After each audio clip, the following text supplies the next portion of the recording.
Trade mark check کرتے ہیں، مور نہ لگی ہوئی ہو تو آپ کہتے ہیں یہ کمپنی کا نہیں، یہ تو کھلا بازاری کپڑا عام تم مجھے دے رہے ہو، مجھے ٹریڈ مارک چاہیے، فلاں جو ہے نا کمپنی اس کا کپڑا چاہیے۔ حدیث کی شرح میں شارحین نے لکھا ہے جس کے ایمان پر حیا کی مور نہیں ہے، جس کے ایمان پر حیا کی مور نہیں ہے وہ اپنے دل میں چیک کرے ایمان ہے بھی یا نہیں۔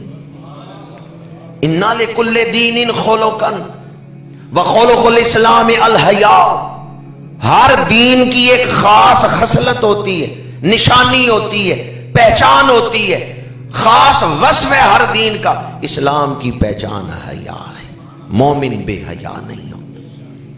اور ایک حدیث پاک میں دیکھیں کتنی حدیثیں ہیں اس ایک موضوع پر، سینکڑوں حدیثیں ہیں حیا کے موضوع پر۔ ایک حدیث پاک میں حضور نے ارشاد فرمایا، یہ تو پہلے نبیوں کے فرامین میں سے ہے، اذا لم تستحی ففعل ما شئت، اذا لم تستحی فاصنع ما شئت، او کما قال علیہ الصلوۃ والسلام، جب حیا نہیں تو جو چاہے کرتے پھرو۔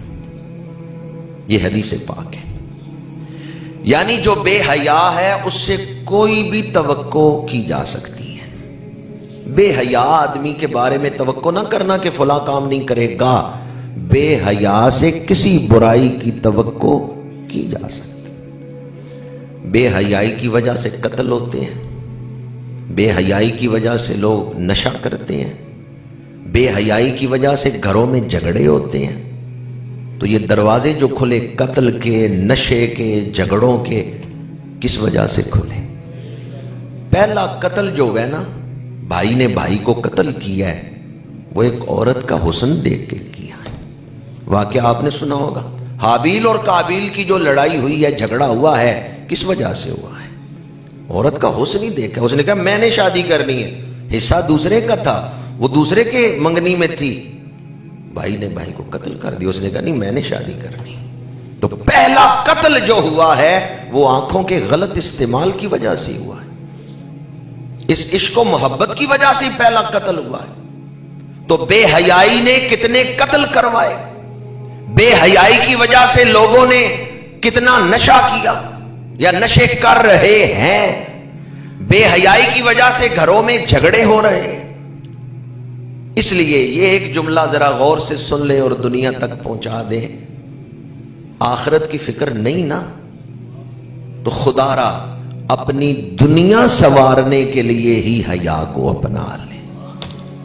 دوبارہ کہہ رہا ہوں، خدا را اپنی دنیا سنوارنے کے لیے ہی حیا کو اپنا لیں، خدا را اپنی دنیا سنوارنے کے لیے ہی حیا کو اپنا لیں۔ آپ سکون چاہتے ہیں، بے حیائی میں سکون نہیں، حیا میں سکون ہے۔ آپ کامیابی چاہتے ہیں، بے حیائی میں کامیابی نہیں، حیا میں کامیابی ہے۔ خدا را اپنی دنیا سنوارنے کے لیے ہی، اپنے دنیاوی سکون کے لیے ہی حیا کو اپنا لیں۔ یہ غلط فہمی ہے، یہ مغالطہ ہے کہ بے حیائی کی وجہ سے سکون ہے۔ بے حیائی میں وقتی لذت مل سکتی ہے، سکون نہیں ہے۔ سکون جنہیں آخرت کی فکر ہے انہیں مبارک، وہ تو بڑے خوش نصیب، بڑے اعلیٰ مقام والے لوگ ہیں جو آخرت کے لیے کام کرتے ہیں۔ اگر کسی کو آخرت کی فکر نہیں نا، یا آخرت کی بات دل پر اثر نہیں کر رہی، خدا را اپنی دنیا سنوارنے کے لیے، اس دنیا کو نشے سے بچانے کے لیے، جھگڑوں سے بچانے کے لیے، قتل و غارت سے بچانے کے لیے شرم و حیا اپنا لے۔ شرم و حیا میں بہت ساری چیزیں ایسی ہیں جن کی طرف ہمیں توجہ دینے کی ضرورت ہے۔ اسلام یہ چاہتا ہے کہ حیا اپناؤ اور حیا پھیلاؤ، صرف خود ہی شرم و حیا والے نہ بنو، معاشرے کو بھی شرم و حیا والا بناؤ۔ یہ اسلام چاہتا ہے، شرم و حیا اپناؤ اور شرم و حیا پھیلاؤ، شرم و حیا اپناؤ اور شرم و حیا پھیلاؤ۔ دین کی بات پھیلانا صدقہ جاریہ ہے، ثواب کی نیت سے ویڈیو کو شیئر ضرور کیجیے۔ جزاک اللہ۔